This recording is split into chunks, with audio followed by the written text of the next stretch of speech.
left or right, that's how come, left or right. Ooh yeah, ah boy.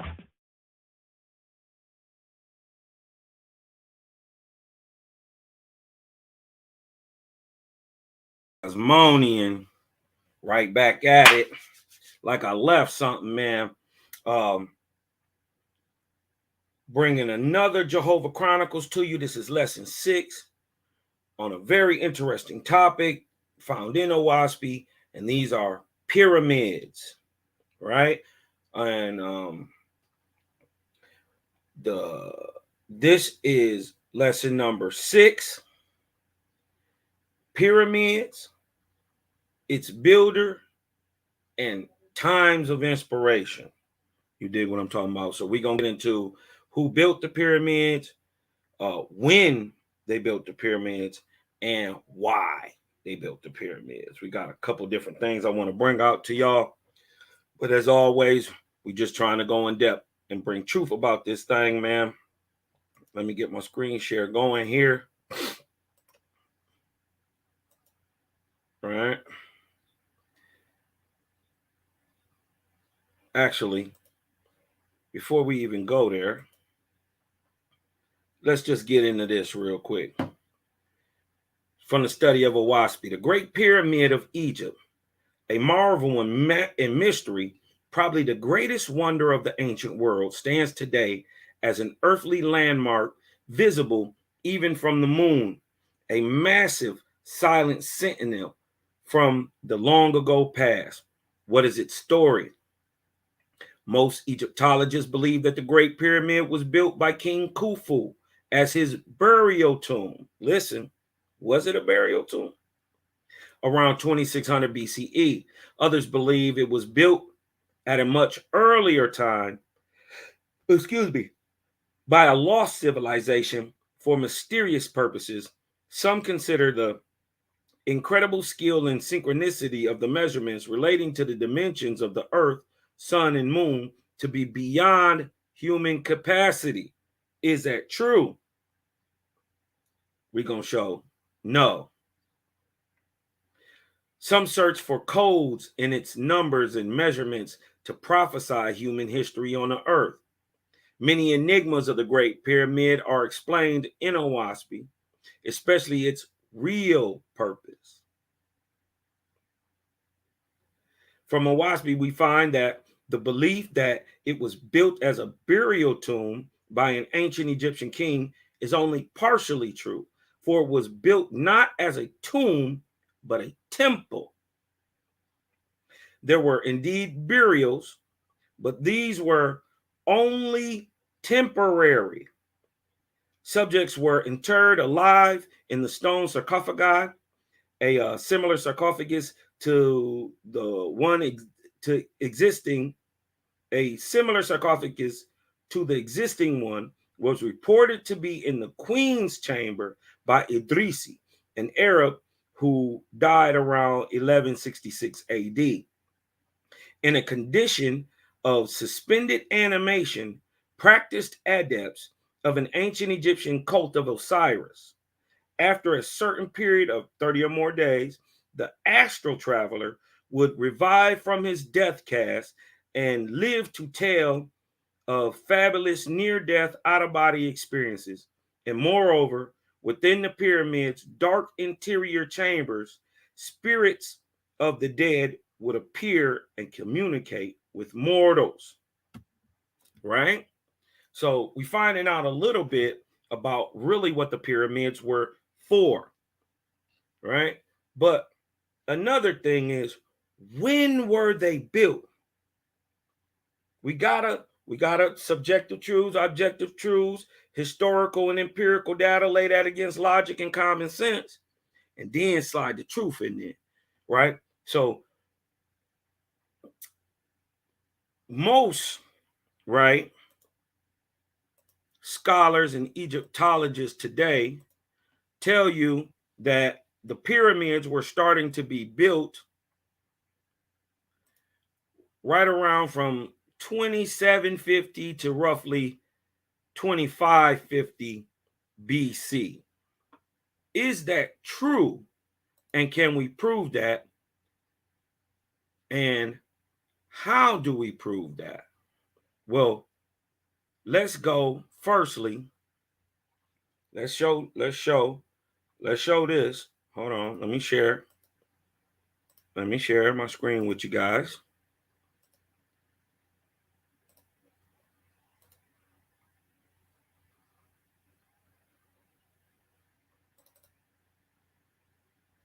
Now, hold on. Let me show y'all. Let me bump it up a little bit. Hopefully y'all can see this. Now, when were the pyramids built? This is what science said, right?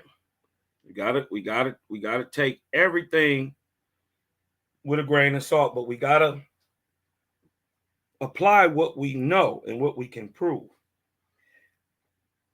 The tombs of early Egyptian kings were bench-shaped mounds called mastabas around 2780 BCE. King Djoser's architect,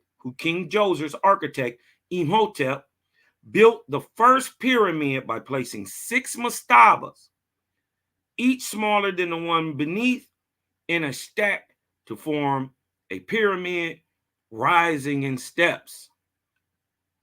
Okay? Let me go back.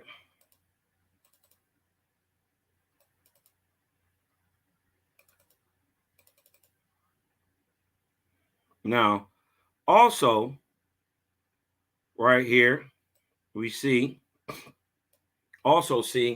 how many of these pyramids were built, right? How many Egyptian pyramids were built?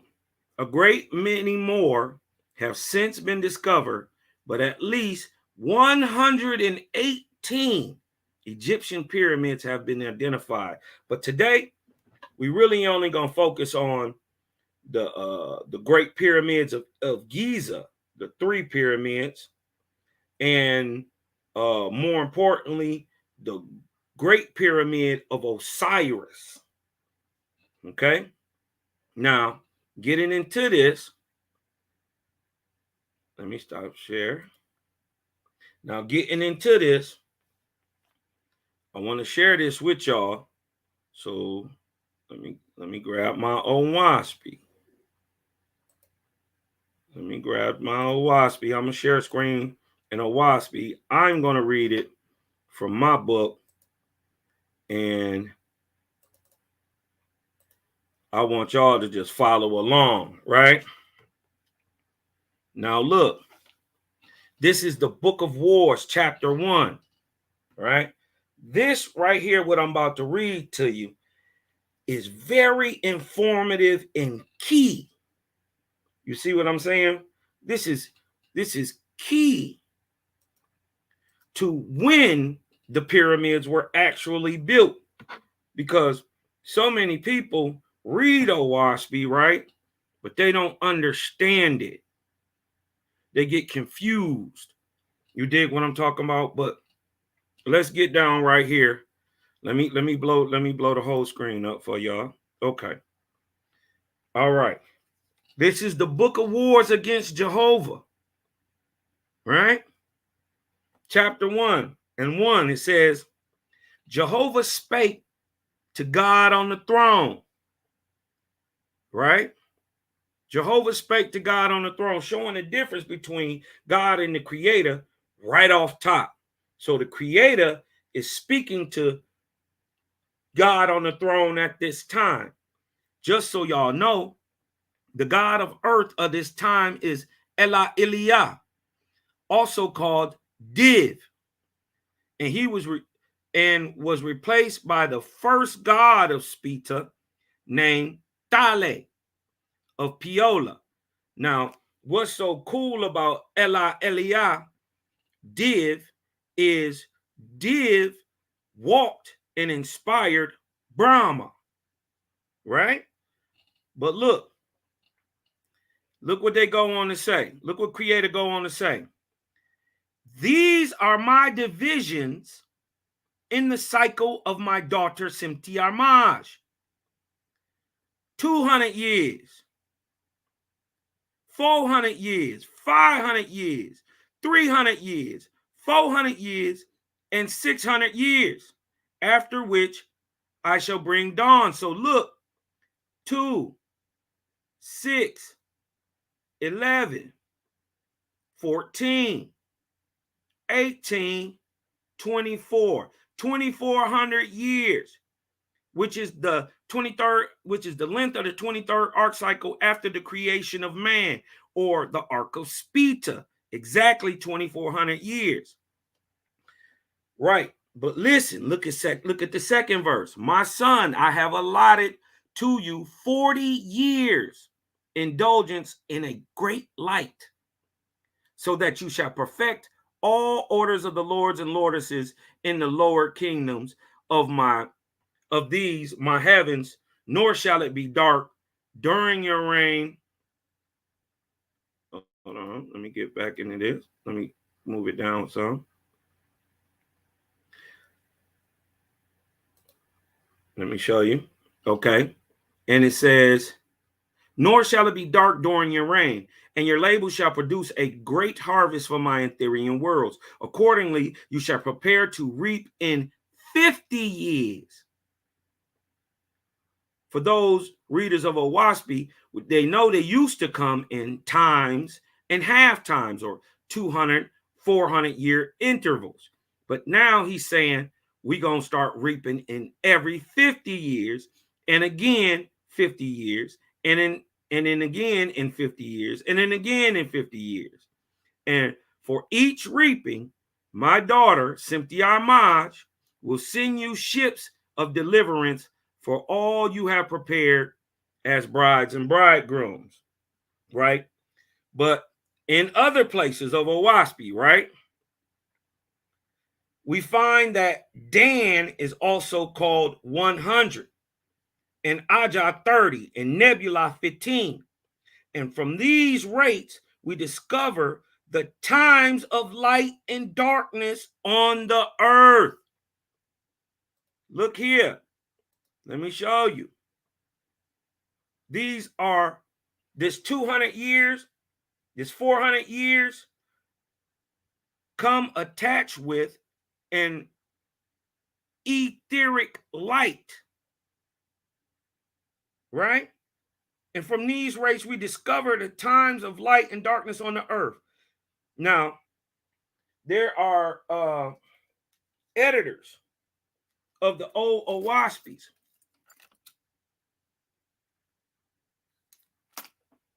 who lay down their ideas on it. But let's look at what they say. They say, now look, let me show you this, right? In the first 200 years, remember he told them, I've allotted you an indulgence in great light. We find later on that for 400 years, roughly, or from 3953 BC to 3553 BC, there was such great light on the planet, and at least for the first 200 years, it was almost an Eden. There was no war. This place was a garden of beauty, this whole planet, right? But now that we know that these years, these 200 years, these 400 years come attached with levels of etheric light, you know, Cosmo had to get off into it. You dig what I'm saying? We had to get off into it. Now look, the first 200 years come with a light right here. See, 200 years. The light is at 70 for 200 years.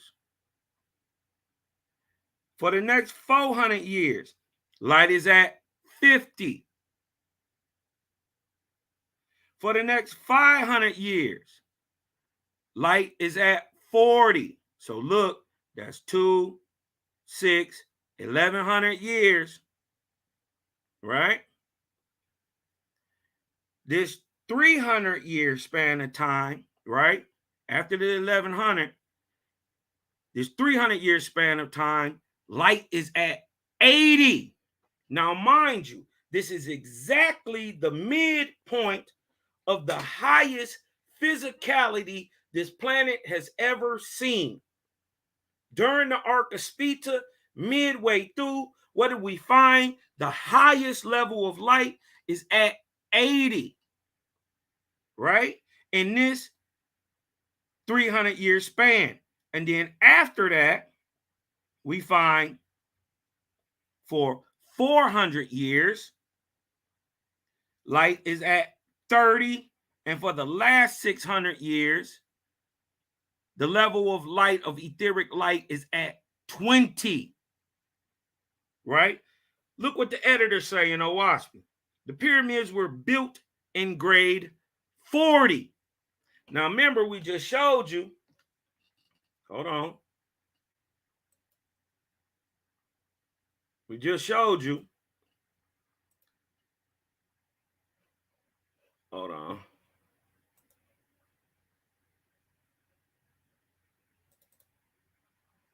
That the pyramids were built starting roughly 780 BC down to, what we say is 2550, with the culmination of this building being the Great Pyramid of Osiris. Shout out for everybody coming through. Zachariahu Yasharer. Kevin Sears, man. Thank for everybody for coming through, man.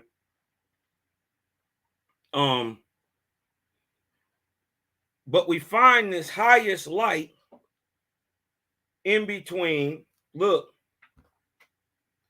the years of 1200, or after this 1100 year period, 200 years, 400 years, that's 600, then a 500 year of 40, right? So let's look. If the Arc of Spita starts at 3953 BC, now let's not count the first 4.5 years of Dan, right? So let's just start it at 3950 to, just keep the numbers round, right? Peace and blessings out there to Sister Ahuba. Okay. Now, if we start the arc cycle at 3950, right? 1100 years, or what he's saying, during this 500-year cycle, right, of light 40, because remember he said the pyramids were built in grade 40. So remember, 70, 50, 40. So what he will be saying, what he's saying is this 500 years between 3350 and 2850 is when the pyramids were beginning to be born or created. But is that true? Is that what science say? No. But we find the highest light right in the middle of the highest Ethereal time on Earth for physicality in this next 300 years, from 850 to 550 BC, right where they say the pyramids were built, proving that even the editors of Owaspy can be wrong. This is why you must read this, right? In fact, what he say? The time of the greatest idolatries and temple building occurs in 40. His thought is, why? Is because in grades as low as 20, man descends to war, and above grade 50, the tendency of man is toward improvement. So the greatest improvement still would have came in this 300-year time span.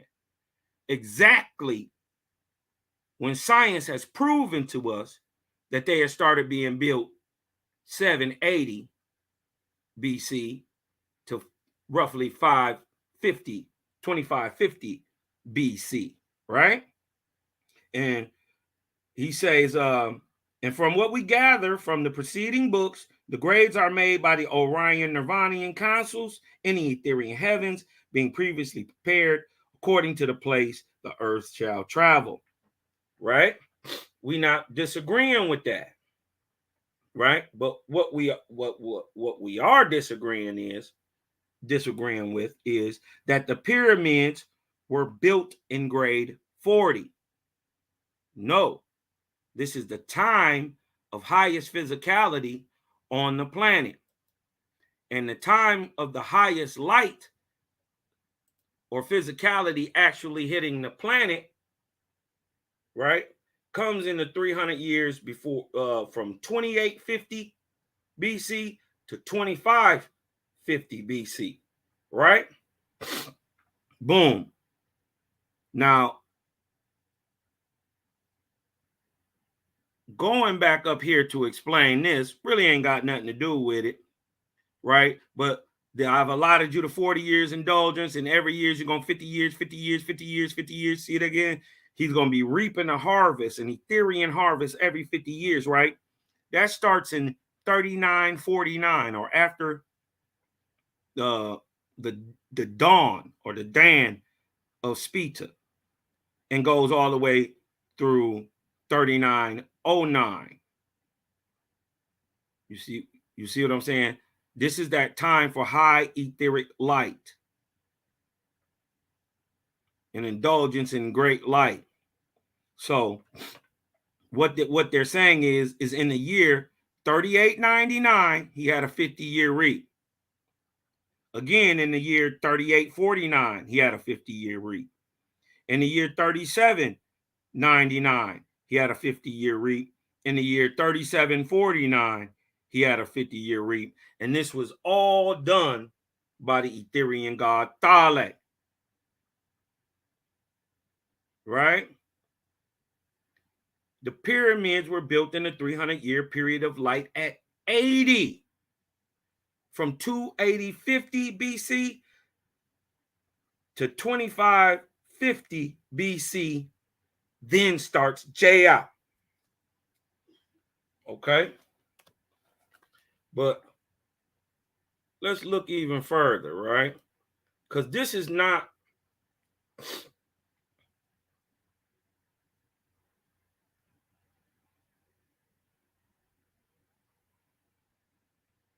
right. Now, look, this is how we know. The earth nears her greatest corporeal growth. Means it's coming towards that time, right? She's in her greatest corporeal growth, which is the Arc of Spita, but halfway through it, 1,200 years, past that 1,100-year time. Huh? In the greatest, these self-assuming gods, through their mortal emissaries, shall, in the greatest divisions of the earth, China, India, Africa, America, right, build monuments, temples, pyramids, and oracle palaces, which shall stand thousands of years as testimony of the audacity of gods and saviors, like they praising in them books, to honor whom the Lord God has sworn to make angels and men suppliant slaves in heaven and earth. Right? For I will use the corporeal temples and pyramids. They shall build on the earth at the expense. What that mean? To the detriment of my chosen, as testimony in coming ages. What coming age? This new age of the oppression in the lower heavenly heavens, or the Hayden, or the Hara, or hell heavenly heavens of these self-gods. Till that time, I cannot teach mortals of the vanity of the lower heavens, except in the deserted ruins of their molded monuments. Hold on. Now, this is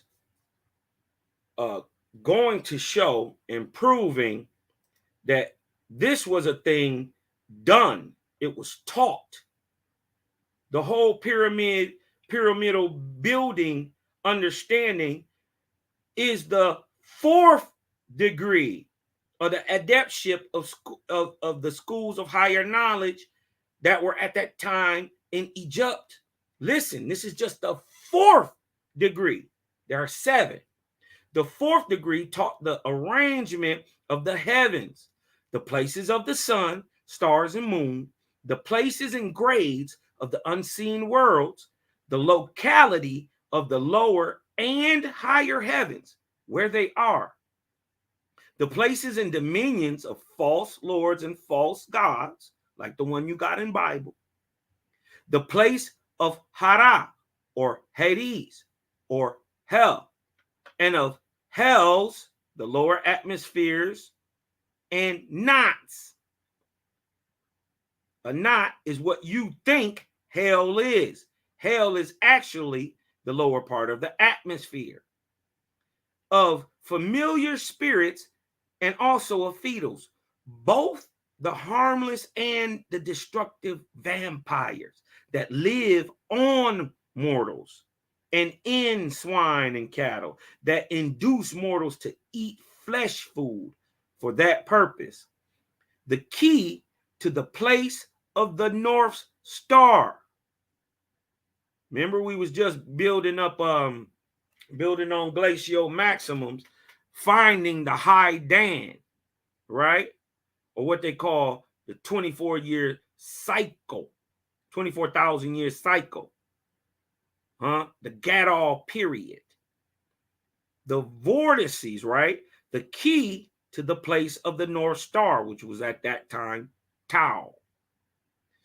The position of the Earth's vortex, the vortices that move the corporeal worlds and hold them in place, and the rules for building temples and pyramids with their spirit chambers. These were all taught on the fourth degree.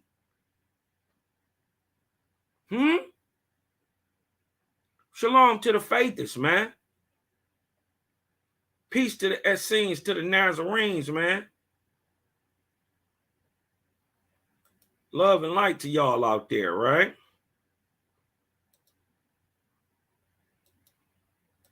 Now, look what they say. My enemies have marked their labels in temples and pyramids. Because their hearts did not rise up to me, they descended into stone.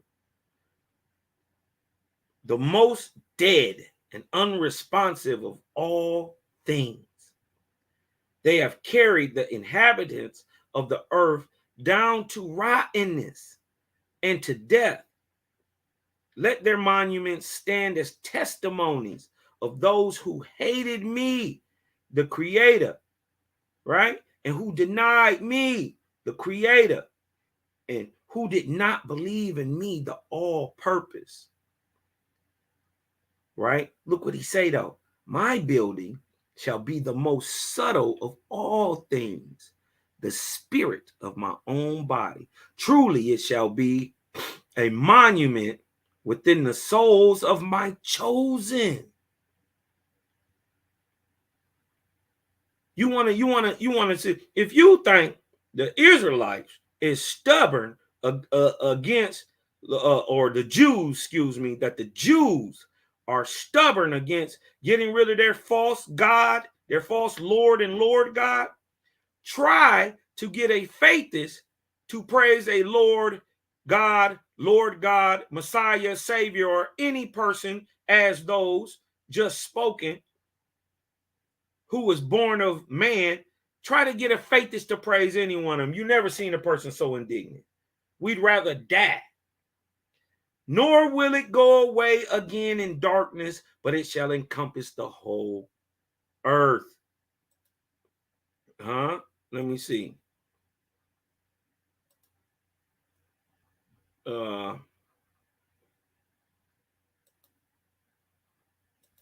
Let me get over here real quick.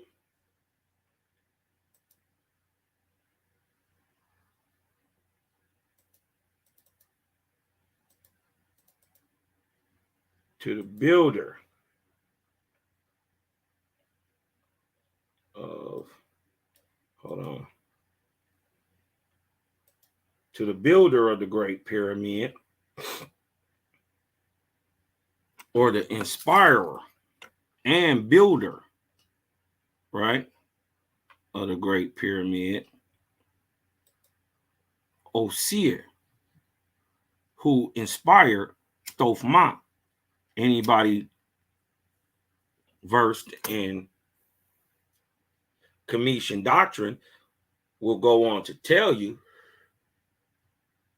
that the very first prophet of Osir was, or Osiris, the false of Egypt, was a man named Thoth. Not the deity who later on or goes to be deified, but this is the man who is later on deified, right? He comes almost 1,000 years before the building of Thothma. You dig what I'm talking about? Building the Great Pyramid in Egypt. He is 800 or so years before that time. Right?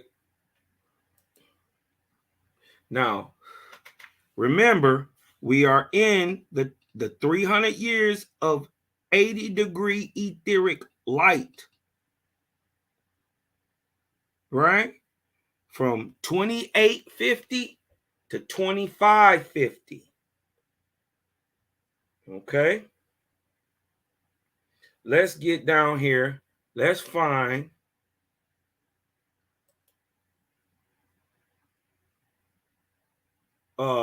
where Osir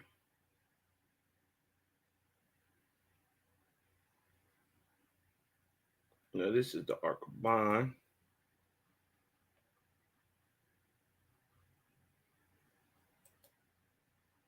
Okay. Hold on 1 second.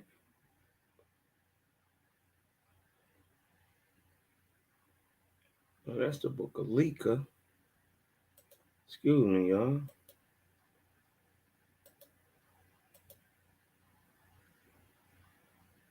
Okay. Hold on.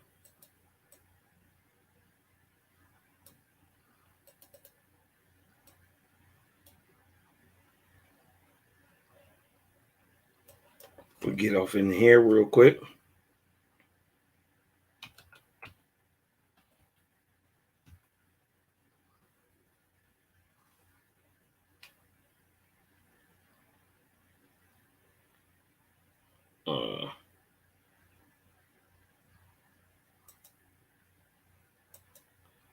Let's get off in here real quick, but let's also show the correlation between crystals, right, and vortexian energy and the pyramid. Let's see.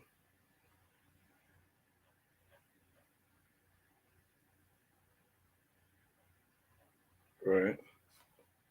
This is the book of Ra.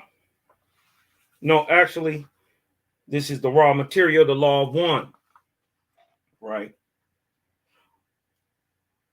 Context is always key, right? Context is always key, right? So on this one, what's happening is a angelic entity is being channeled. This is a different book. This is the raw material, the law of one. Can y'all see that? The raw material, the raw R-A, raw material. Which is the law of one. Now, this is the questioner asking the spirit through the medium, right? Now, listen. They said, we are very interested in the entire story that you tell, that you have to tell, and letting in and getting into the law of one in quite some detail. There will be several questions that I'll ask as we go along that may or may not be related directly to the understanding of the law of one. However, I believe that the proper way of presenting this as a teach learning vehicle or learning teaching vehicle is to investigate different facets of what you tell us. You spoke of crystal healing, right? Listen, one other thing I want to mention is that when the instrument becomes fatigued, we want to cut off communication and continue questions at a later time when the instrument is charged, meaning the medium. If the instrument is suitable at this time, we would like a little information about the crystal healing that you mentioned. Ra goes on to say, I am Ra. The principle of crystal healing is based upon the understanding of the hierarchical nature of the structure of the illusion, which is the physical body, as you would call it. There are crystals which work upon the energies coming into the spiritual body. There are crystals which work upon the distortions from spirit to mind. There are crystals which balance the distortions between the mind and the body. All of these crystals healings are charged through purified channels. Without the relative crystallization of the healer working with the crystal will not be properly charged. The other ingredient is the proper alignment with the energy fields of the planet upon which you dwell and the holistic or cosmic distortions or streamings which enter the planetary aura in such a manner that an appropriate ratio of shapes and placement within these shapes is of indicated aid in the untangling or balancing process. To go through the various crystals to be used would be exhaustive to this instrument, talking about the medium. Although you may ask us if you wish in another session. The delicacy, shall we say, of the choosing of the crystal is very critical, and in truth, a crystalline structure such as a diamond or a ruby can be used by a purified channel who is filled with the love light of one in almost any application. So your diamonds, your rubies, also very close to the diamond structure that does a lot with the body is quartz. You dig what I'm talking about? Quartz is a very powerful stone. This, of course, takes initiation, and there never have been many to persevere to the extent of progressing through the various distortion leavings which initiate causes. Now they go on to say, may we further inform you in a fairly brief way upon this in another subject. The questioner says, you mentioned, listen, that the pyramids were an outgrowth of this technology. The crystals are a technology. It is a understanding of you and a mastering of the elements of the earth as created tells you to in Owaspy, which are just steps to you progressing up to the Godhead yourself. So trying to pray to God is useless when it is that you are a God in training yourself. Pray to the Creator only, nobody else. You see what I'm saying? Okay, let me look down in here too, but let me go a little further while I'm doing this.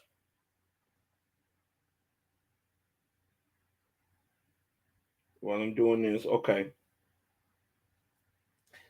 You mentioned that the pyramids were an outgrowth of this crystalline energy conversion from vortexia to actual useful vortexia, right?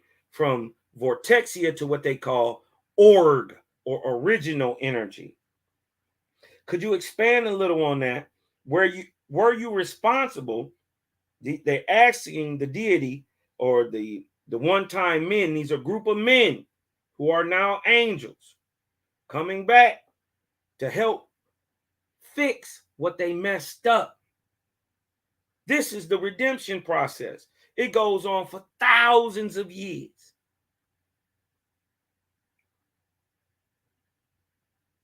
They asked, were you responsible for the building of the pyramid, and what was the purpose of the pyramid? The larger pyramids were built by our ability using the force of one. The stones are alive. Listen, it has not been so understood by the mind, body, spirit distortions of your culture. The Egyptians understood this. The purposes of the pyramids were two, right? Firstly, to have a properly oriented place of initiation for those who wished to become purified or initiated channels for the law of one, to heal and help, you know what I mean, to do good works for others. Two, we wish then to carefully guide the initiates in developing a healing of the people whom they sought to aid and the planet itself. So it is pulling energy, dumping it into its geomagnetic centers in the earth, right? Hold on. Pyramid after pyramid charged by the crystal and the initiate. So the adept, who, remember, on the fourth level, he is learning how to just build a pyramid.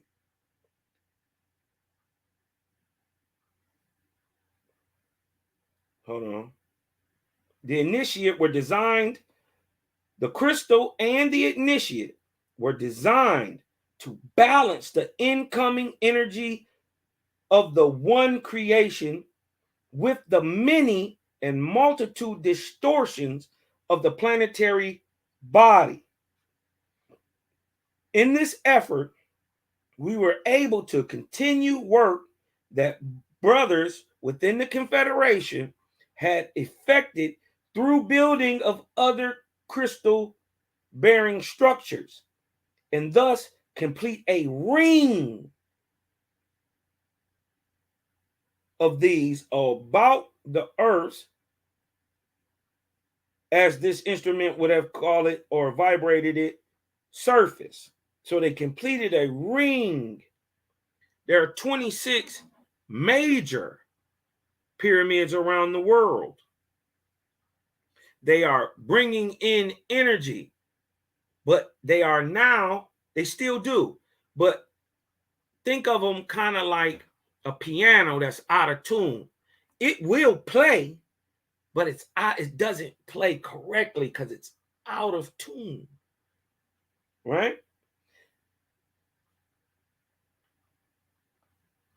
This instrument begins to lose energy. We ask for one more query before query or subject, and then we shall take our leave for this time and space. Hold on.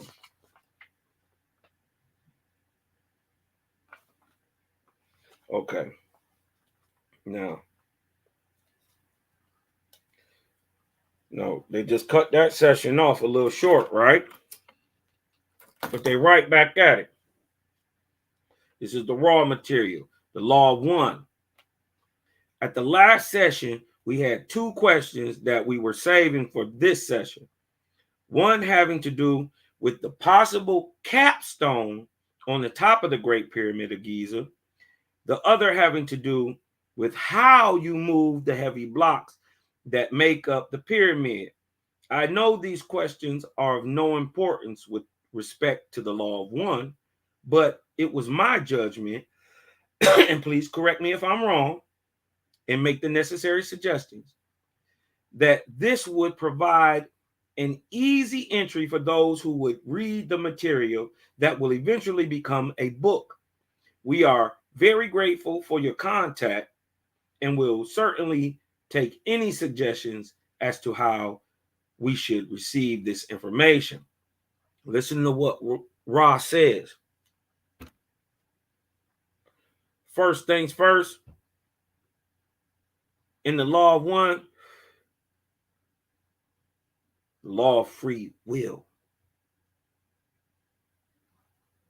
Creator said he gave man free will to choose and add to himself all good things.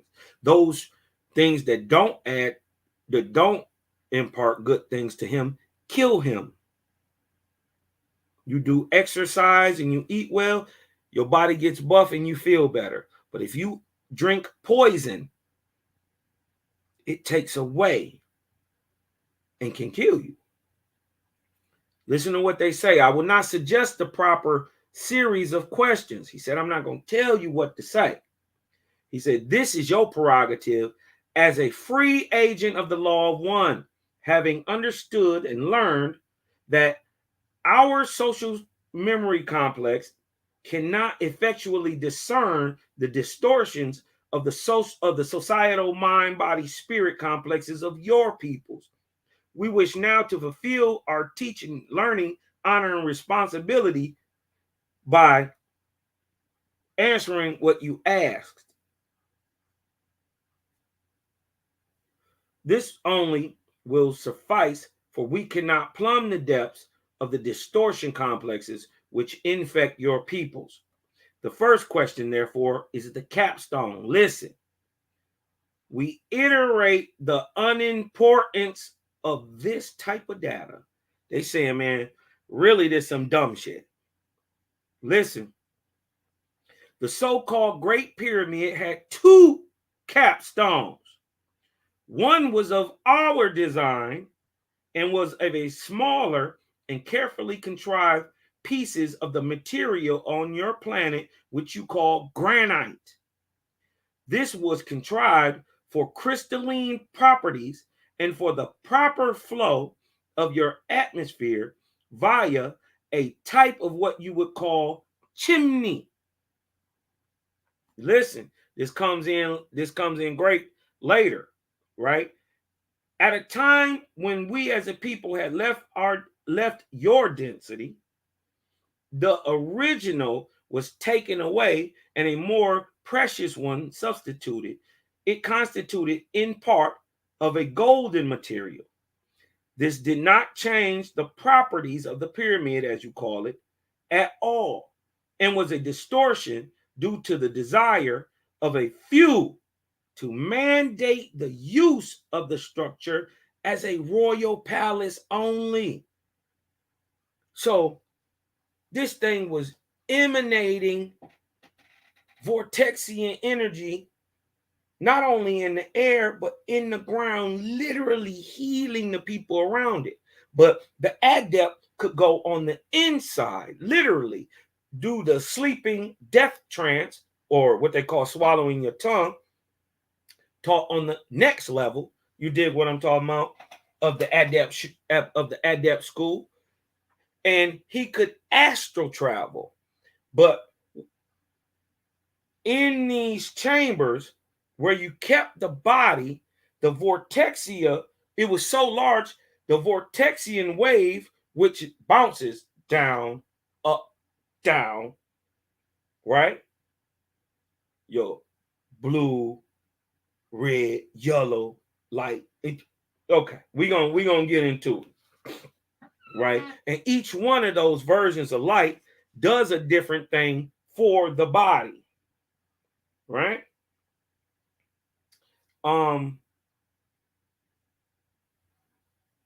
At a time when our people had left your density, the original was taken away and a more precious one substituted.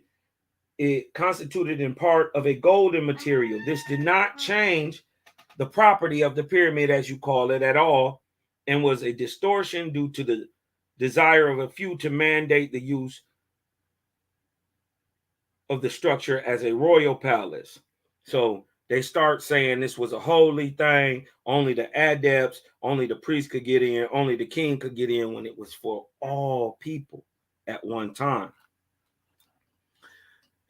They asked, what did you mean by a chimney? What was its specific purpose, right? Check this. Check this out.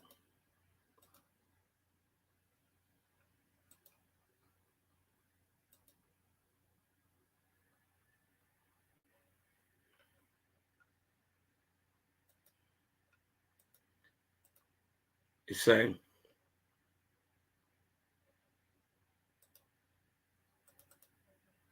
let me show y'all. Let me share my screen with y'all real quick.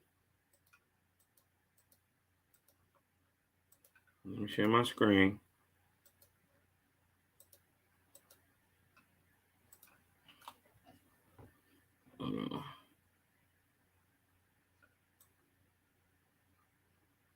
Okay.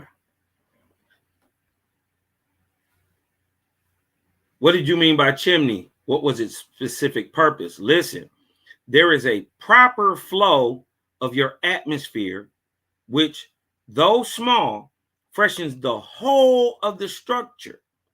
This was designed by having airflow ducts. Look at this, the air shafts, as this instrument might call them, situated so that there was a freshness of atmosphere without any disturbance or draft. He said, how were the blocks moved? You must picture the activity within all that is created. They're talking about the movement of the molecular structure, its physics, its quantumness, right? The energy is, though infinite, quite large compared to the understanding or distortion by your peoples. This is an observation point well known to your people, but little considered. This energy, listen, is intelligent. It is hierarchical, much as your mind, body, and spirit complex, yourself, dwells within a hierarchy of vehicles and retains, therefore, the shell or shape or field and the intelligence of each ascendingly intelligent or balanced body. So does each atom of such a material or as rock. Hold on, y'all. Excuse me, y'all.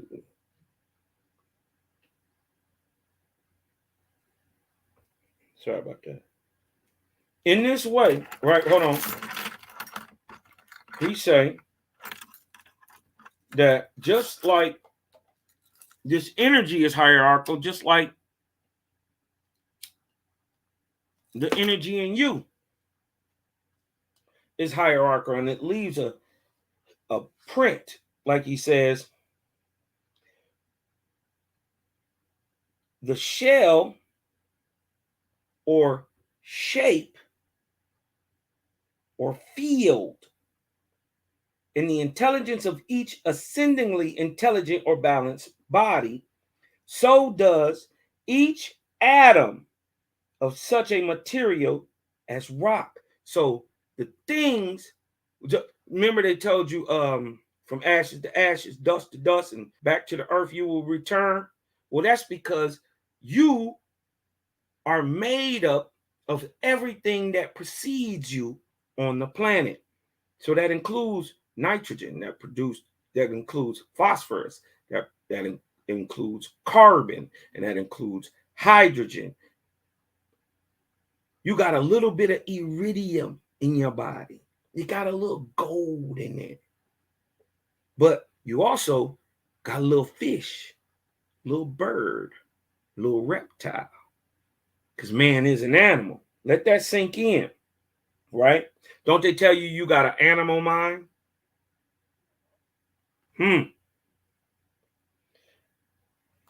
When one can speak that intelligence, so when one has mastered the atomic or chemical state of a thing, right? The finite energy of the physical or the chemical rock body is put into contact with that infinite power, which is resident in the more well-tuned bodies, be they human or rock. So basically, he's trying to tell you about in the story where the man walks up to the mountain, he tells the mountain to get out of his way and the mountain move. It's not spooky. It is a science. It is a understanding. This is why they tell you knowledge is power.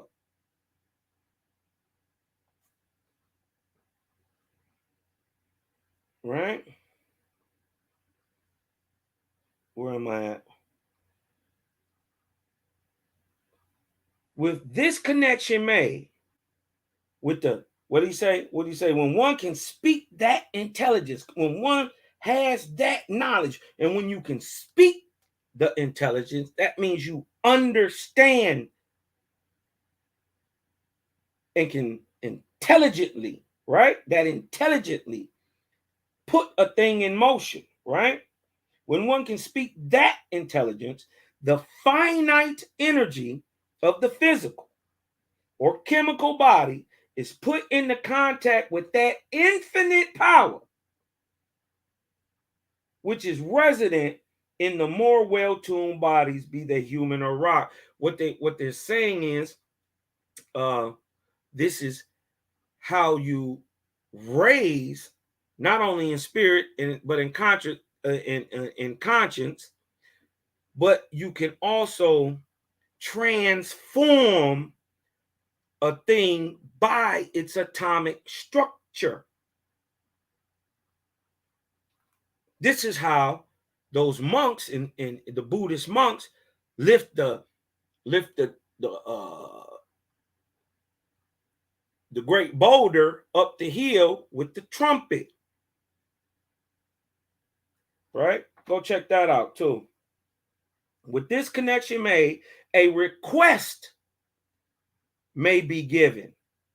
The intelligence of infinite rockness, right? Listen, communicates to its physical vehicle, and that splitting and moving, which is desired, is then carried out through the displacement of the energy field of rockness from finity to a dimension which we may conveniently call simply infinity. So there is a way to turn that physical spiritual for a second. It is a way to turn that rock to dust without ever touching it or crushing it. So there is a way to turn that gas to liquid, to solid, and back. But you must be in tune and in touch and made that connection, right? and you simply tap into infinite intelligence, or what we understand as the creator, right? Or what creator creates through. In this way, that which is required is accomplished due to a cooperation of the infinite understanding of the creator indwelling in the living rock. The creator keep telling you he is everything. There ain't no gods on side of him. There is no lords. There was no us in the beginning.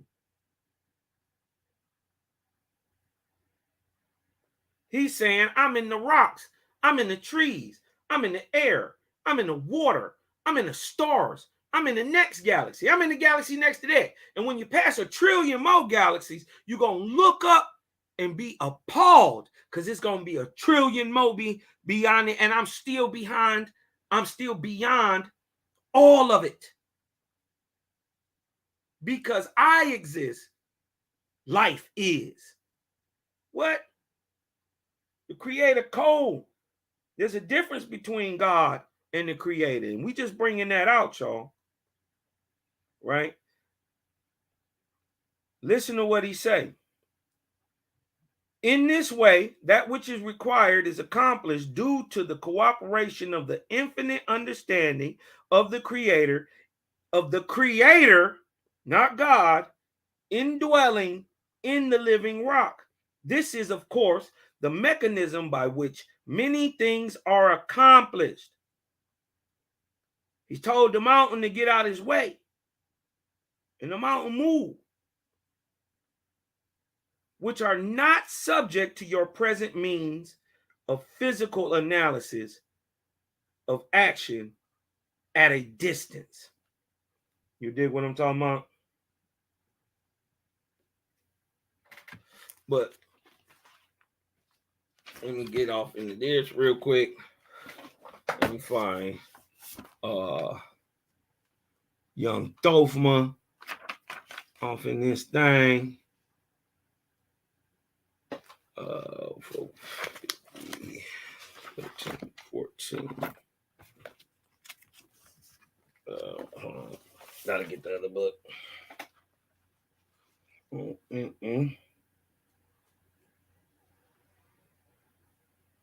Okay.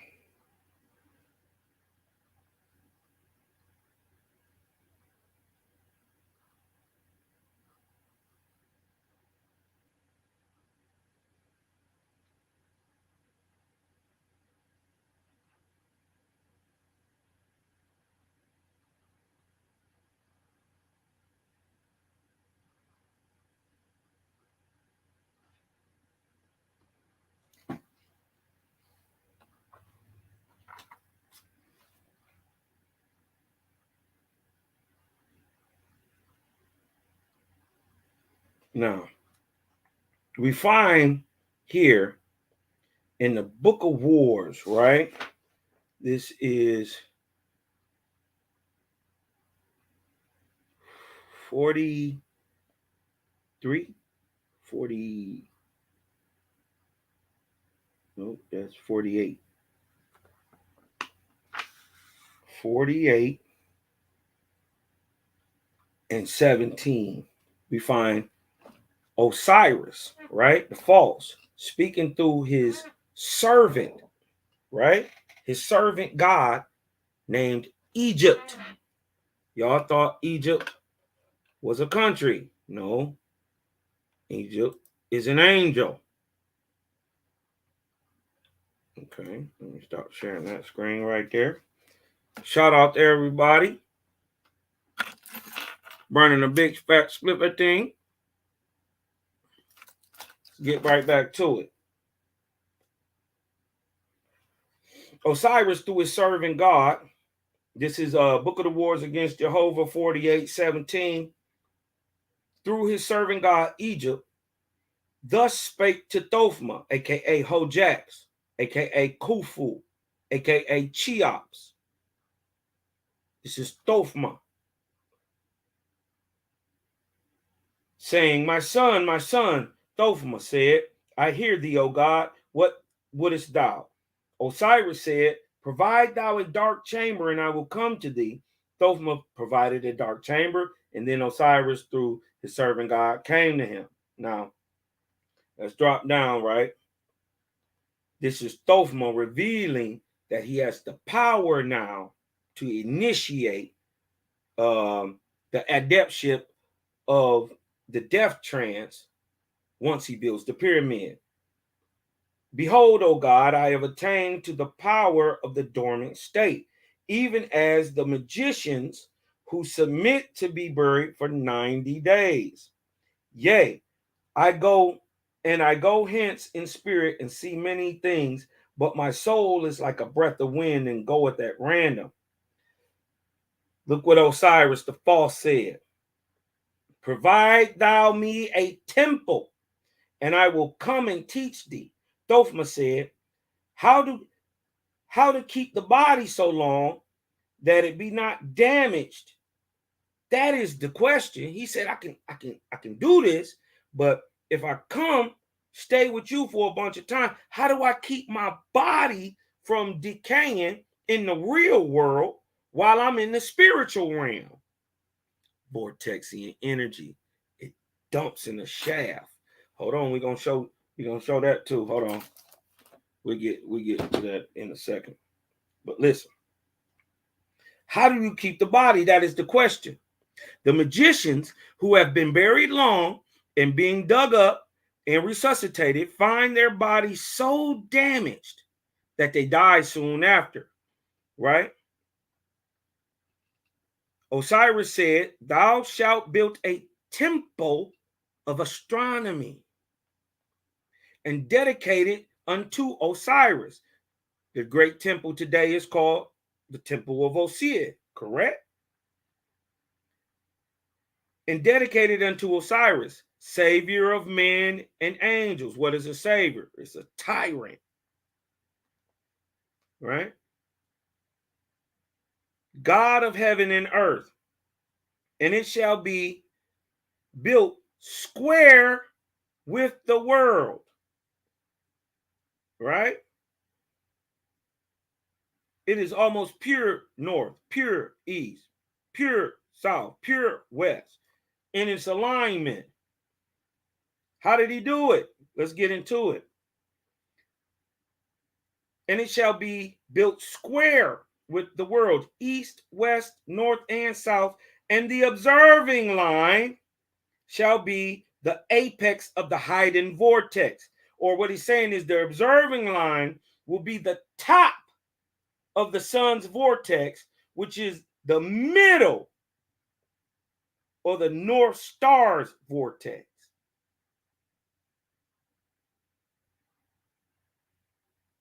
Okay, y'all get it? Just how our planet to its sun, our sun to its sun is north, right? The observing line will be the top. We are within 1 degree. It is within 1 degree of true north, right? Of the sun's vortex. That's how it's lined up with true north of the sky, not on the ground,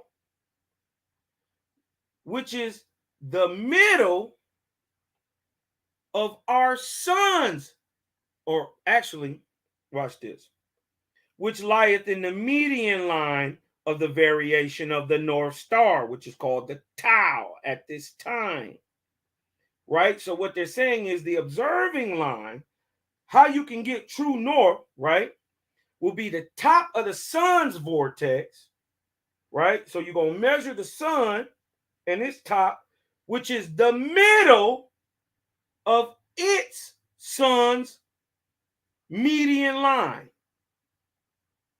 right? Which is the middle of the North Star, north of our sun to its sun, right? In the form of a pyramid shalt thou build it, measure for measure will I show thee every part, Right? Now, Ra and them is saying they the inspiring host. So they was working for the false god Osir. So ain't it right that if they see that they messed up something, now that they should be coming back trying to clean it up? This is resurrection. And in form of a pyramid shalt thou build it. Measure for measure, I will show thee every part. This is Osiris telling Thothma, I'm going to show you. And thou shalt provide such thickness of walls that no sound, nor heat, nor cold can enter therein. And yet thou shalt provide chambers within. Hold on. Let me show y'all. Let me show you. Here it go. And yet thou shalt provide chambers within, suitable for thyself and for thy chiefs and for thy friends, who are also adepts. For I have also provided the earth unto heaven, and heaven unto the earth, and my angels shall come down and dwell for a season on the earth, and my earthborn shall go and dwell for a season in heaven. This is what's going on regularly in Egypt. Are you kidding me? This is mind-blowing. That, listen, angelic beings was coming down and taking over people's bodies.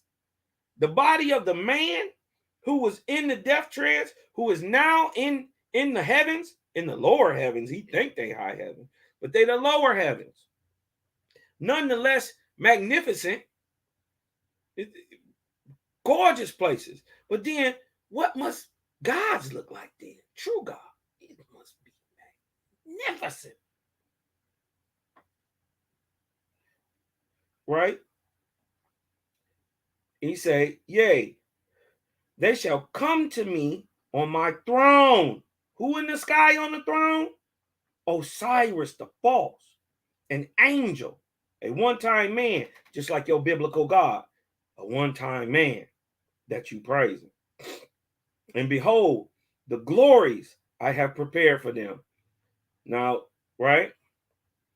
Nor shall my temple be exclusive, but open unto all who pursue the philosophies of earth and heaven. Now, Osiris was trying to tap in everybody, but they made this a hierarchical, royal type deal to where only Pharaoh could now only get in. Only the adepts, only the priests. And they were even selling indulgences at that time. You see what I'm saying? Saying that they would go talk to the gods for people for certain amounts of money and then having a thing done, either doing it themselves in spirit or having a thing done by the spirits. But listen,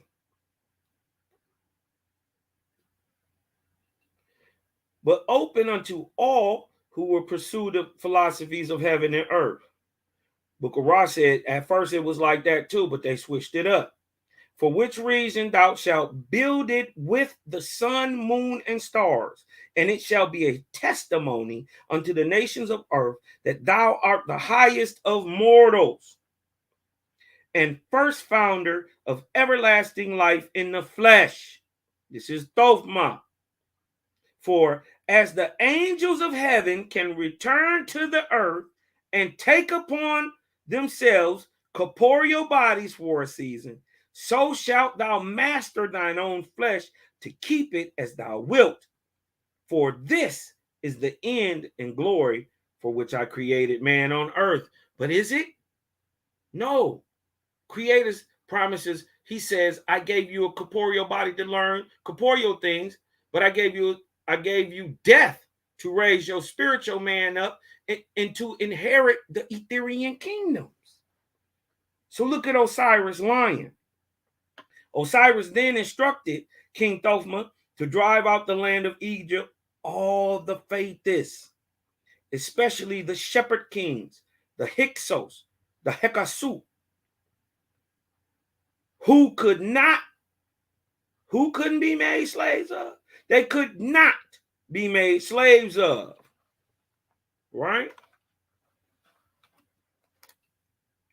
So now notice the pyramid is being built and built in alignment with the sun, moon, and the stars. Right? This is a good part right here, though. It really ain't got nothing to do with the pyramids, but it is a dope part. King Thothma, Osiris then instructed the false god, instructed the king, right? The demon instructed the king. The devil instructed the king, just like he did David. These are false deities. Osiris then instructed the king Thothma to drive out of the land of Egypt all the faithists, especially the shepherd kings, right? The Hyksos, who could not be made slaves of.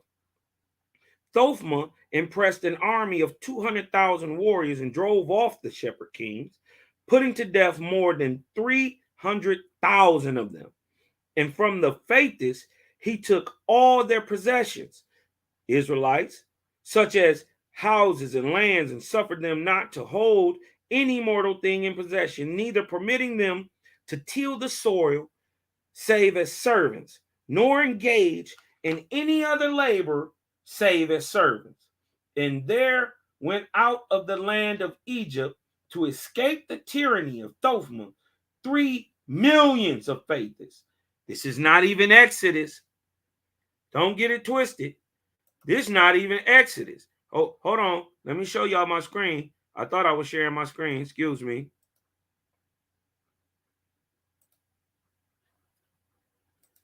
I'll show you the pyramid.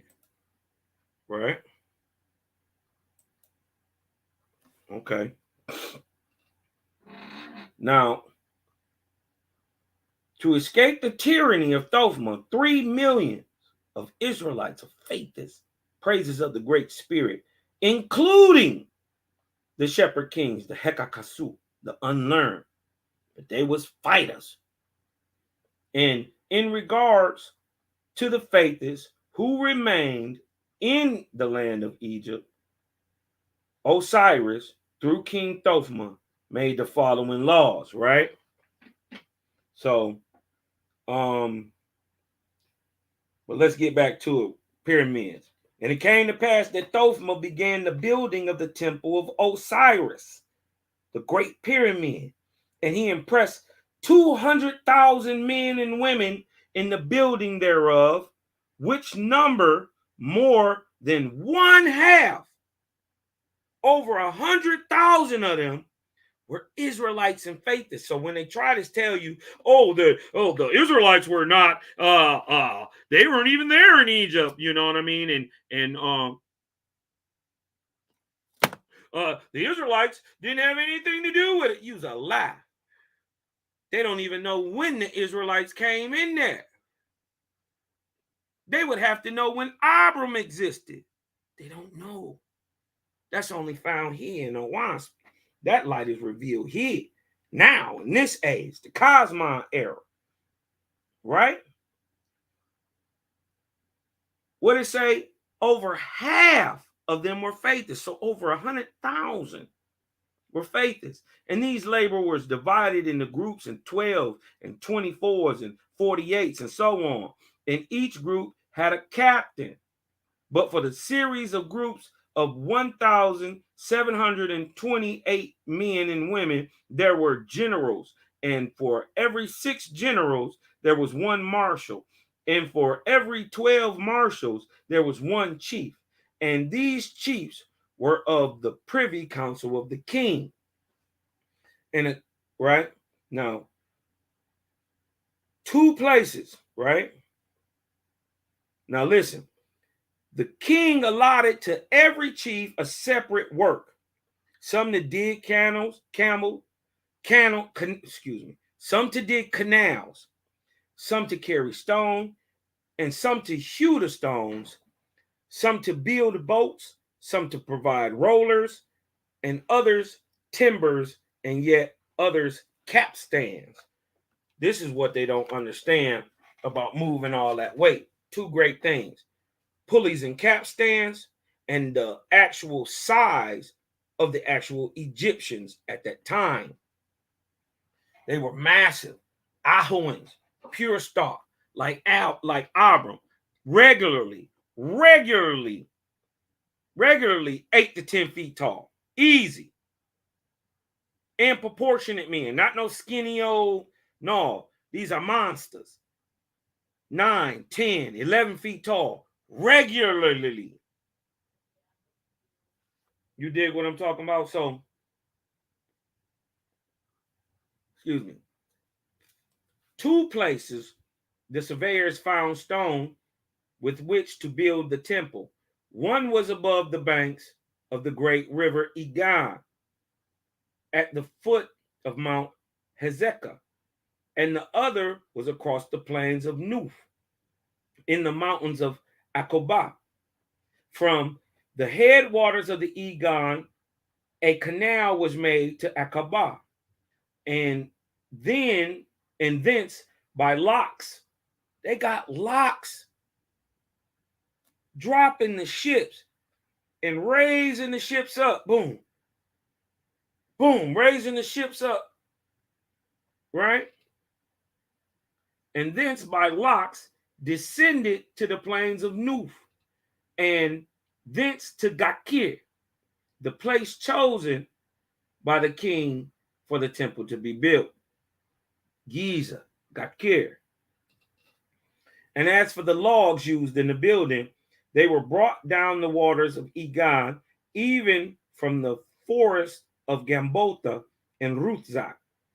These logs were tied together and floated on the water to the place required, where by means of capstans, these are massive turning pulley wheel systems, where you could take few men and move a thing much, much, much, much larger, almost like a pulley, but big. And you know what I mean? And you could have them pulled by animals, and it would lift a thing many thousands and thousands of pounds in the air easily. Easy. Only a couple men could do it. You know what I mean? Move massive amounts of weight. And then imagine if you was already massive. These are mixed Angui, Anguigan, and Ahuan types still on the planet. Boy.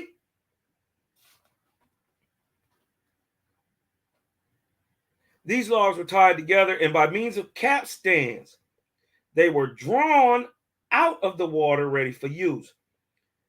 As for the stones of the temple, they were hewn, right, in region of the quarries, and when properly dressed, were placed on slides by capstans, and then by capstans let down the mountainsides to the water, whereon they were to float to the place required for them.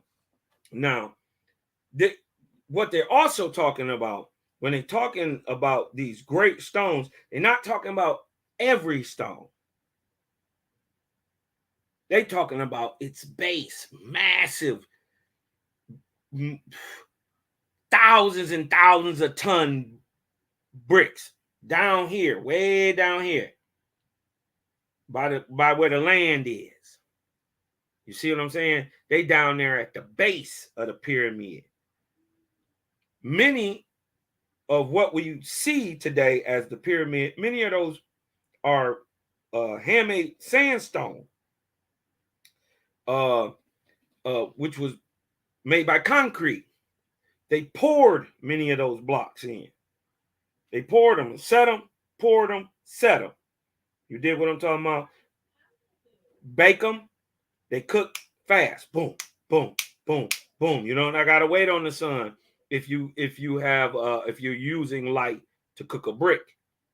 You dig what I'm talking about? You can do it just like an oven. and literally set it there and make the thing the shape you want it to be, and just pour the concrete in made of the sand right around it.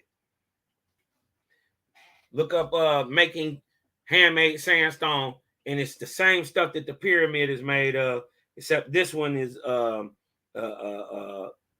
level 5 and level 7 hardness. You dig what I'm talking about? Level 7 hardness. But you can make that. You make these sandstone rocks. You dig what I'm talking about? Anyways, right? Limestone and all that. Excuse me. You dig what I'm saying? You make all that. You can make it up, whip it up, just like make a slurry and then make concrete. So, but for the bricks, right? For the stones, right? As for the stones of the temple, they were hewn regions of the quarries, and when properly dressed, were placed on the slides by capstans, and then by capstans let down to the mountainsides to the water, whereupon they were to float to the place required for them. The floats were made of boards sawed by men skilled in the work, and were of sufficient length and width to carry the burden designed. And the bottom of the floats were rollers, gudgeoned at the end. Now, when a stone was let down from the place of its hewing onto that float, it was ready to be carried to its destination. And when the float thus arrived near Gakir, ropes made of hemp and flax were fastened to the float, and by means of capstans, again, these people was not slow. You dig what I'm talking about? This would be your modern day crane. The same pulling ability. You dig what I'm talking about? And the bigger the capstan, the more it could lift. Just like a pulley. You know what I mean?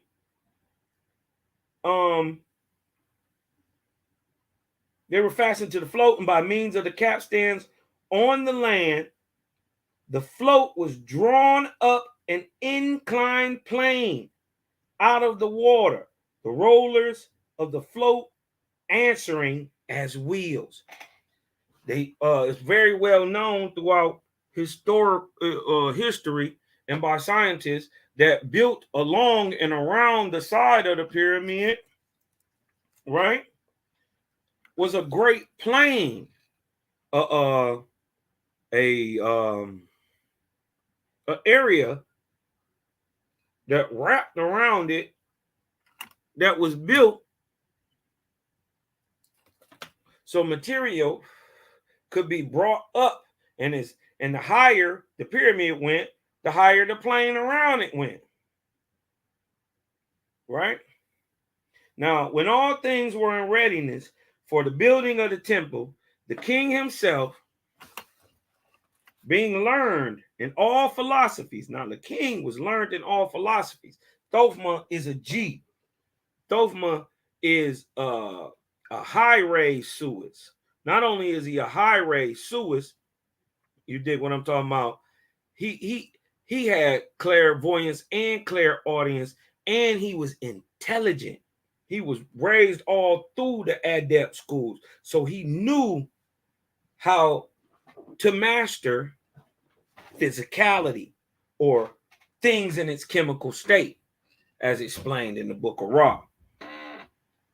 Right? He was learned in all philosophies, proceeded to lay the foundation and to give instruction as to the manner of building it. Right? These were the instruments used by the king and his workmen. This is what science ain't never been able to answer. They don't know nothing about the capstan. You dig what I'm talking about? They don't know about the hemp ropes, even though they know rope was there, but they don't know for sure that it was hemp and flax. You dig what I'm talking about? These were the instruments used by the king and his workmen. The gao, right? What is the gao?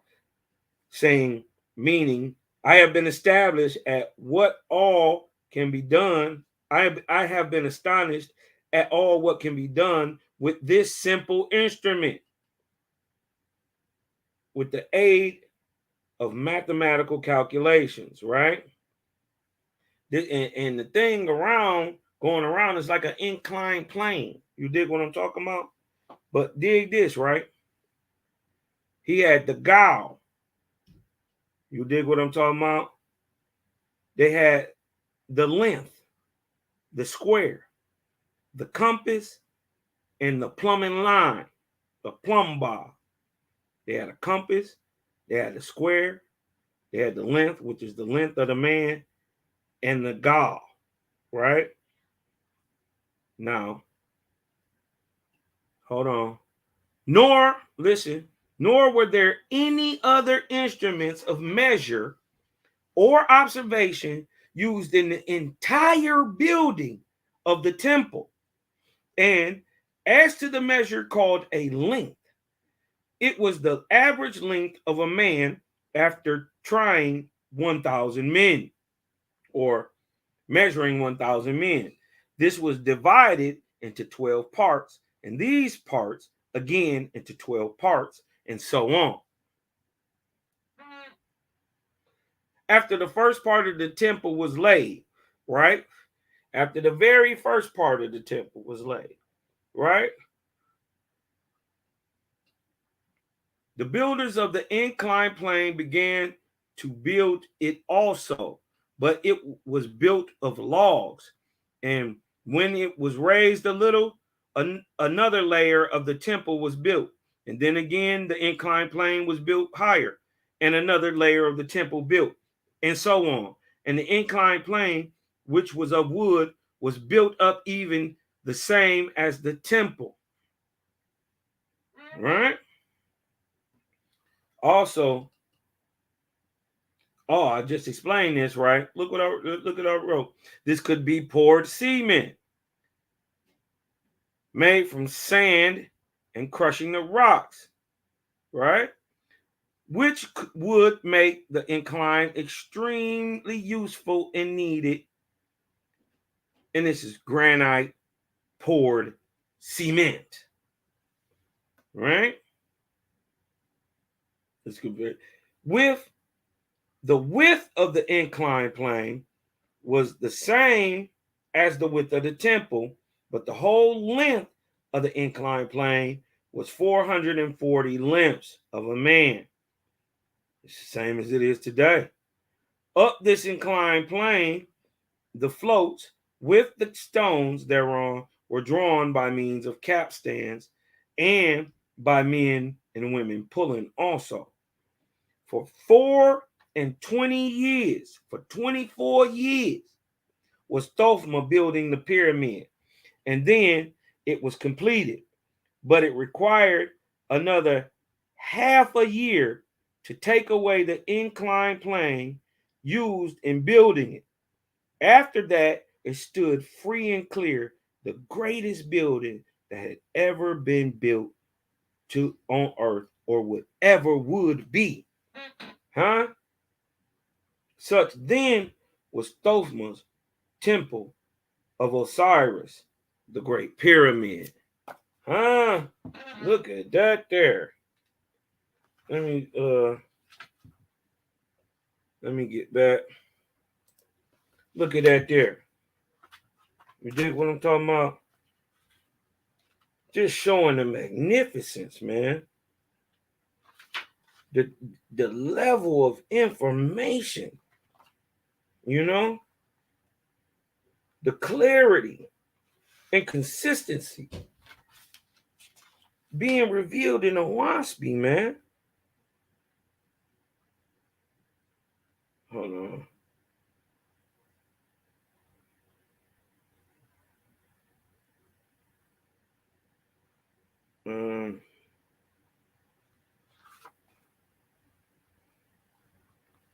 Okay. Could you All right.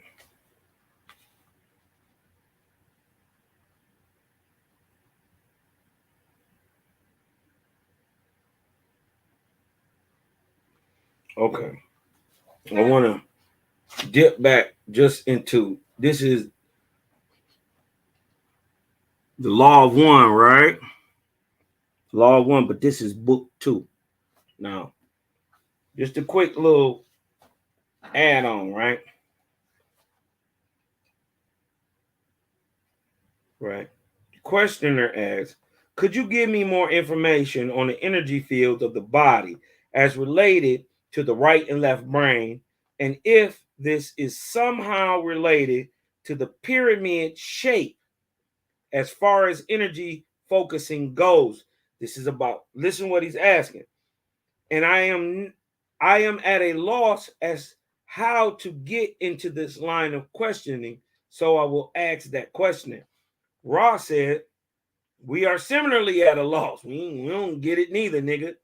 At this time, at this line of answer, we may say that the pyramid shape is but one which focuses the in-streamings of energy for use by entities which may become aware of these in-streamings.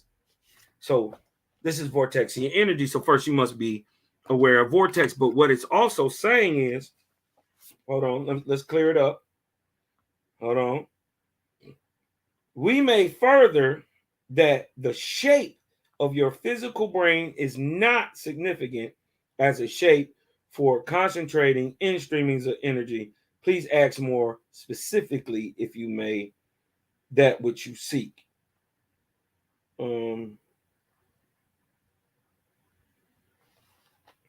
Each of us feels, and the questioner asks, each of us feels in meditation energy upon the head in various places. Could you tell me what that is and what it signifies and what the various places in which we feel it signify? Ross said, forgetting the pyramid will be of aid to you in the study of your experiences. Huh? Okay.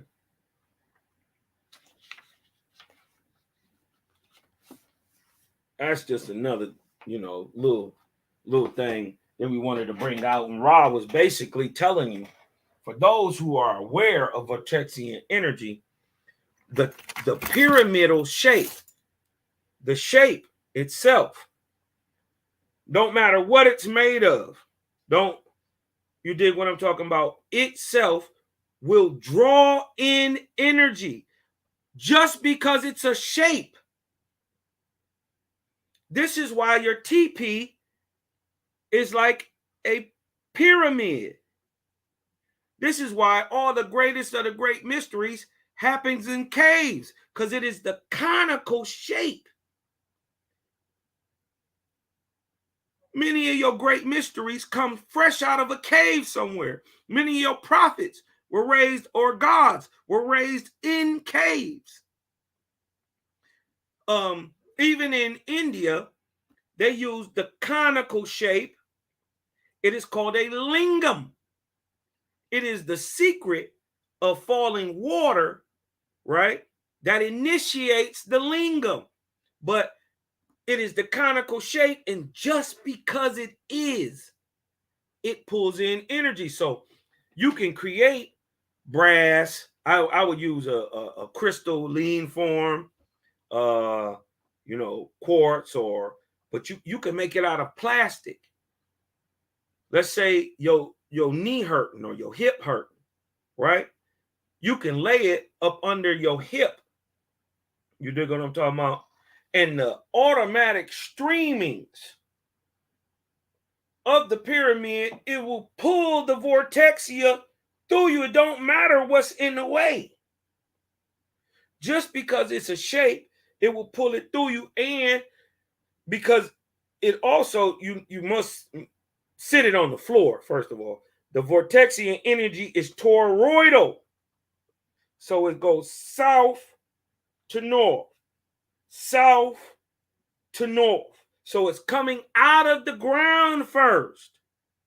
Even though the energy is loose all in the air up here, it is generated down and pulled up and boom, bam, bam, bounced inside of these chambers.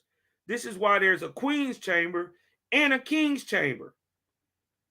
Because in these two chambers, two types of different adeptship was being done. Bronze Yogi, Ahuba, K. Sears, what's up, Kev? So, in healing, you can use this. This is the most efficient. A triangle is the most efficient form in all corporality to pull or direct energy. The most efficient, right here. The pyramidal shape. The conical shape works the same thing. The same force that powers a lingam is the same force used in the pyramid to keep the body fresh while it is spirit is jetted off into these other regions of the lower heavens, ran by the false god Osiris, but in these chambers, right? The false god Egut, the false god Baal, and also the false god Hermes, who you'll always misconstrue Thoth, the ibis-headed. This is why he was great 3 times. This is why Hermes was great 3 times, because the very first time he taught the very first prophet of the false Osir.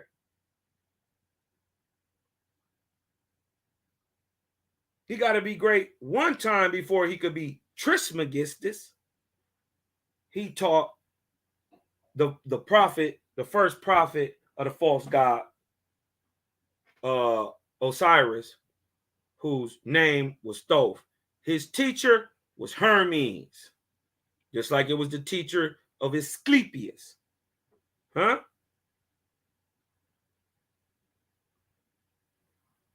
He got great where? In Egypt. They confuse him with Thoth and Hermes, don't they? They do the same in Egypt, right?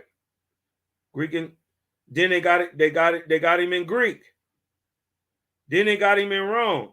That's your 3 times great. That's your Hermes Trismegistus. You dig what I'm talking about?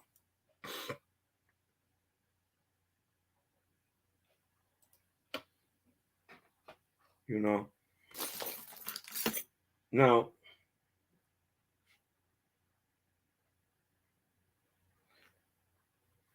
look at this.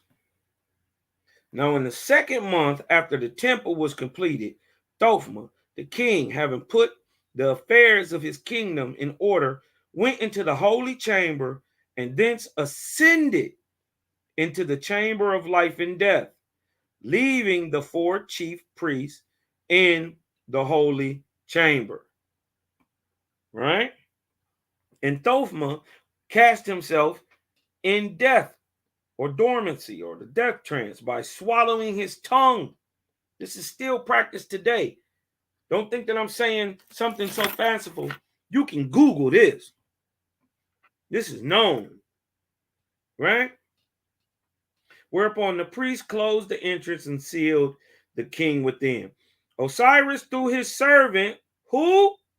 Egut. So Egypt, Osiris named the land after his servant because his servant went out and found it for him and inspired a man to go there. King Routsag. Right? A Persian.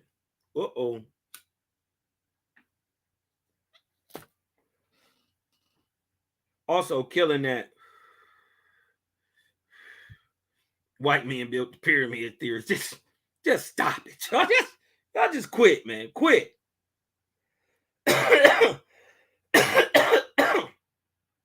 Now, Osiris, through his servant God, Egut, said unto the priest, one alone shall remain in quarter watch. Shall ye dwell within the holy chamber, and I will remain also. And the priest cast lots and divided the watch in 6 hours each unto every day. And Osiris and who? Baal went to the spirit of Thophma and took him to Ego-Adin, Osiris's heavenly place, showing the spirit unto the glory of the throne.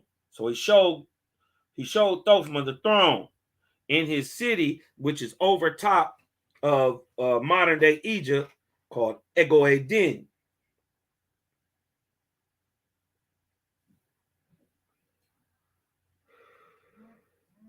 Showing the spirit unto the glory of the throne, saying, behold, the God of gods. Thophma said, it is a great glory. Lo, mine eyes are blinded by the light of who? Now, somebody sitting in the throne, remember this. Thophma said, it is a great glory. My eyes are blinded by the light of the Lord, my God. Uh-oh. After this, who took him? Baal took the soul of Thophma into 1,000 heavenly places in Osiris's kingdom and showed him the glory thereof. Now, mind you, at this time, this is at the building of the Great Pyramid, so circa 2550, during that 300 year span of light at light 80, proving the times of light dictate, or the times of prophecy dictate the actions of man also. The lower the light, the higher the possibility to go in war. The higher the light, more man goes to create the earth a Eden, a heaven on earth. Right? Showing that the astuteness and the physicality that would have been needed would have had to come over 50, but couldn't have been done in a light lower on the declension point of 40. No, couldn't have been done. Because even in a man wars still heavily 40 on down. All right. Thophma said unto Baal, thou angel of God, thou hast shown me of a truth. God is in the image of man. Who is in the image of man? God, not the creator. This is a man in heaven talking to another angel saying, look, you done showed me God is like a man. Right? Just like your Bible say. But the Bible indoctrinates you, the Tanakh indoctrinates you to believe that the God is the creator, when it even of itself says it is angels and one-time men and in the shape of men. Right? What does he say? Thophma said, thou hast shown me of a truth, God is in the image of man, nor is there any but one God who ruleth over all. Baal said, how sayest thou then? Who is God? Thophma said, how say shit? How you say?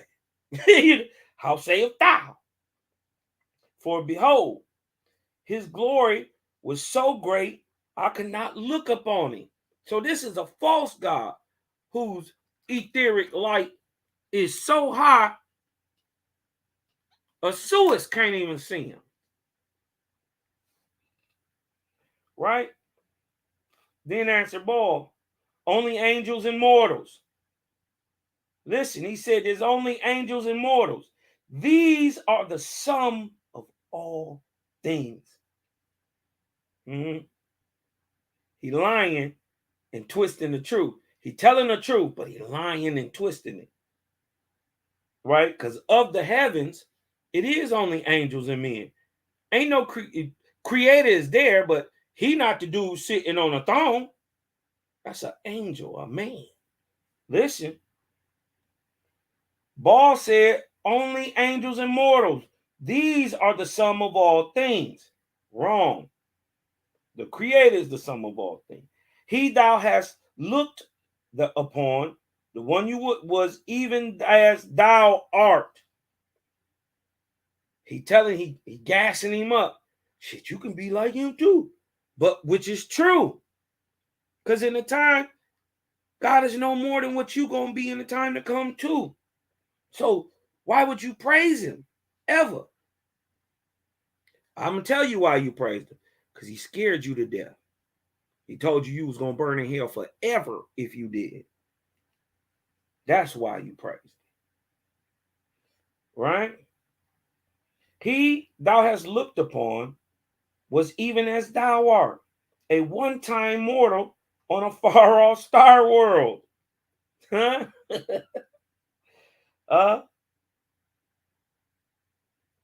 He attained unto the Godhead, what?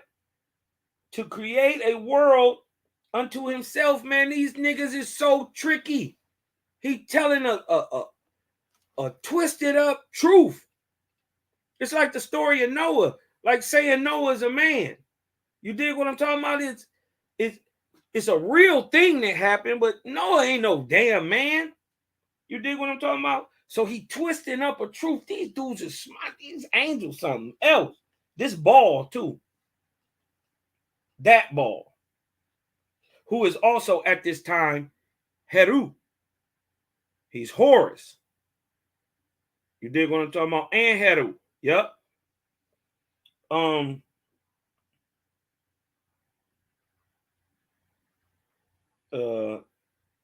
He attained to the Godhead to create a world unto himself, even as thou, who art an adept, canst create flowers and plants and serpents.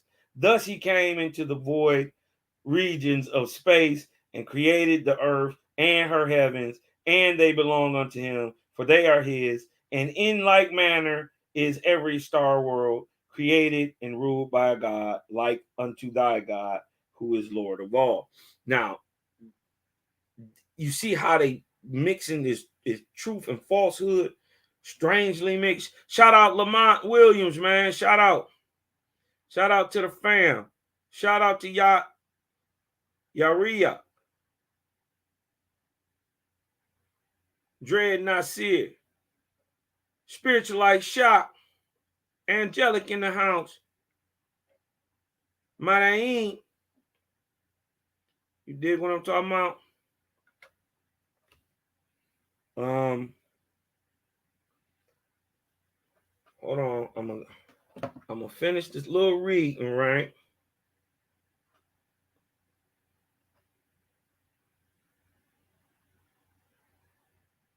Now,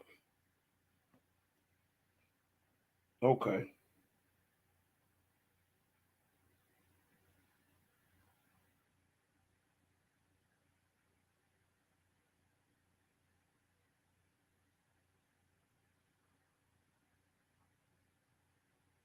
And to show you, just to lock it in, the timetables of prophecy haven't changed from then to now, improving a thing. You dig what I'm talking about? Listen. Now, this is breaking down the arc cycles and the keys of prophecy. They are still the same today. Listen. And when thou hast taken in turn of 3,300 years and compared the sun, moon, and stars as relate to the occurrences of the earth, thou shalt have a key of prophecy for 3,300 years ahead. And thou shalt say of this land and of that land and of this people and of that people, how it will be with them, and thou shalt not err. It is the same today. If you ain't got to know WASP, if you ain't learning how to prophesy, you way behind. But you got time, man. You got time in this world and in the next world. Purify your body, purify your thoughts, Do good works for others. That's it. And really, it's only two things, because it's hard to purify your thoughts. And he understands that. Purification of body, do good works. That's it. Everything else we make hard on ourselves. That's it. Malachi Maccabee in the house. Peace to the righteous gods, man. They got an arch out there in St. Louis, man. Trust me, you dig what I'm talking about. They birthing gods out there. You hear me? Bless up, bless up. Like my brother say, clip up. I tell him, source up or shut up. You dig what I'm talking about? But just to show you, this is how you prove a thing. It ain't hard. Subjective truth, objective truth, historical data, empirical data, what's commonly known, logic, and a little dose of common sense, which is the creator. If you can twist them things up, that is called scientific method. This is what we just done. We showed that it came at the certain time that it was supposed to, built, and who it was built by. It came after the 1200 year, in between the 12th, 13th, and 1400 year after the beginning of the Arca Spita, or from roughly 2850 BC to 2550 BC. The time of the great buildings and the temples, and the building of the temple or the pyramid of Osiris. They purposely built it aligned with the earth. This is why it is. You see what I'm saying? No spooky shit. No aliens. Not even white people. Dothmo wasn't even white. Dothmo was a nigga. He was Persian. Remember, Persian, Negro, Indian is the same word.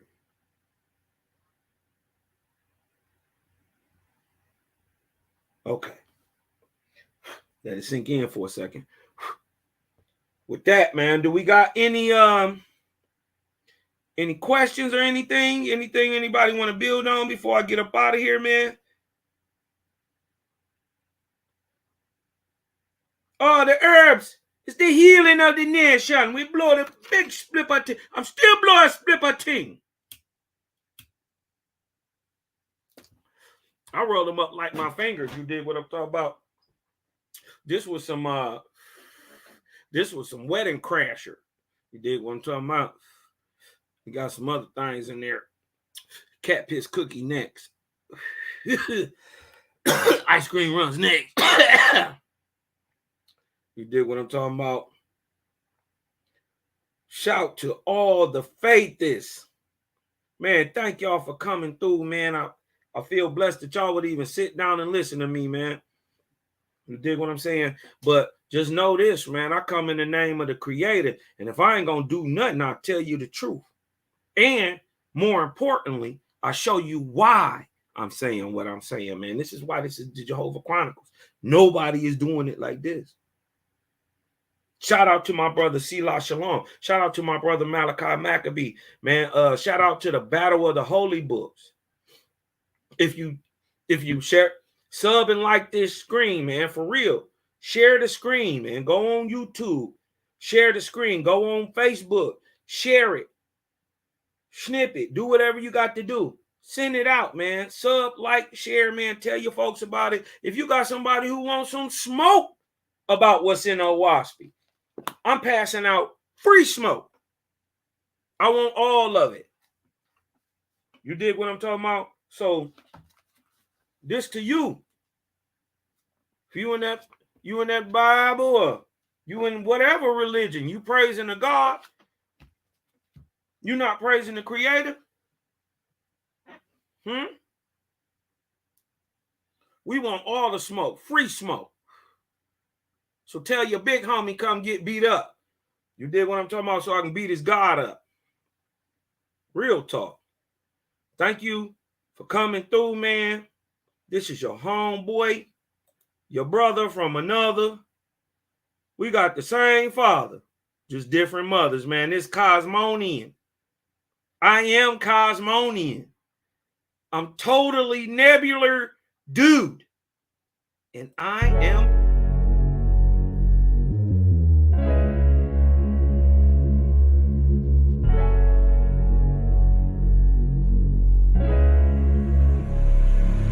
and oh yeah, put that Super 7 in the air. Tell me how you feeling when you're feeling up there. When you in the sky breathing rarefied air. When you're breathing rarefied air, oh yeah. Put that Super 7 in the air. Tell me how you feeling when you feel it up there. When you in the sky breathing rarefied air. When you're breathing rarefied air, oh, it's that Jehovih, that Chow Mein, that Papa Bull, that Tao Mein, since sunset in the arc of Wayne. My brain moving like Tao Sang, so as above, it's so below. That up and that down thing, this flow is atmospheric. I call that a ground game. See, water is knowledge, so if I'm teaching, you're learning. So how your God make a sun without vortexing and current? See, the pattern is ponic, I'm reaching out for my people. Oh, watch me flow through your speakers, you feel the force of the ether. And when the force gets the equal, I'm taking off like an eagle. Police popped the pastor yesterday for pushing put equal. My DNA is Moshe. Mix that thing with higher water. My spirit rate is OTN. It's just a higher order. Got more light than Kavita. Rap a lot just like Tila. Went from sinner to saint. Shout out my big homie Sealer. Got more torque than a sports car. Got more work than a door stop. In the 4 million I make, I'm giving the Dr. Umar. Oh yeah. Put that Super 7 in the air. Tell me how you feeling when you're feeling up there. When you in the sky breathing rarefied air. When you're breathing rarefied air, oh yeah. Put that Super 7 in the air. Tell me how you feeling when you feel it up there. When you in the sky breathing rarefied air. When you're breathing rarefied air, oh yeah. Super 7 in my rites and ceremonies. I'm married to Jehovah, holy matrimony. Confucius say, in the words of Caillou, before you hit the tomb, be a bridegroom. Only got one question for Miss Susan B. On how to last Ahuin is now a Angui. Blame my inspiration, I'm just thinking thoughts. But in the way of God's, we gon' keep it short. Why Jesus wanna kill me, Matthew 10:34. Just a couple questions that I'm needing to know. Oh, watch me flow, it's so potent. Set the vortex in motion. Super 7, I'm floating across the Aegean Ocean. Oh, you a Muslim now, so I guess you making salat. Well, I'm an Israelite, I'ma make him at the Shabbat. Got Moses on the bumper, super slap off in my spaceship photosphere. So I stay lit, peace and light to the faith is oh yeah. Put that Super 7 in the air. Tell me how you feeling when you're feeling up there. When you in the sky breathing rarefied air. When you're breathing rarefied air, oh yeah. Put that Super